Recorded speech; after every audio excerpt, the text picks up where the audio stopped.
giwacho ni kane chiko wacho ni kane ng'ato kawo tera kot na jakuo nyaka koti yangi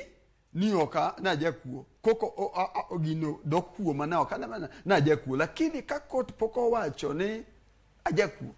to giwacho kisungu ni am innocent until proven guilty. Koro sama ker okawo joge to kokawo gi koa kuma Aisha Juma mobiro ka gisomo gi nyaka Alice Wahome eyudo ka gin gi weche moko mane ngimagi achiel ariyo adek to kokawa Wycliffe Mungi sana Wycliffe Aisha Juma no tere court ne mada kata no tere no neko be an kaka Wycliffe an gi evidence ngina onge go manie court cha mamba lowo kata namba 2 bokani wakil. Koro yudo ka kidwa di e piny ni Aisha Juma kata Alice Wahome ok ng'ama ber ni tim achiel ariyo adek tingena onge gi evidence an. Koro ker kawo mani to kawo to kete cabinet to kitingo dhogi malo ne ker jok mikete cabinet ni chilo samieno to penji ne ya to iwuoyo koda teko mar chik mane koro ngene bi dhogi ni omoko.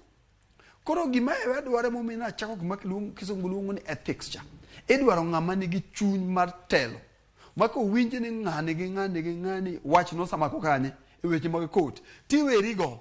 penjo ma ji penjo ma jopiny penjo ni to in jok ng'at moro amora ma chilo samieno ni in ma ng'ama nyaka yier. Koro ing'e mano kipenjo tipenje e line ma gisi ni ethics ka morality inyalo mana go kode mbaka ni by the way ker waneno ni kawacho sewuok no mieno jogi to mondo mi ji bed gi confidence ni ng'ama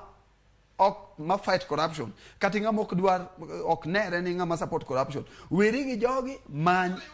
jok machielo maonge ga ng'owa man jok machielo maonge gi chilo mo samieno ting'en mano timo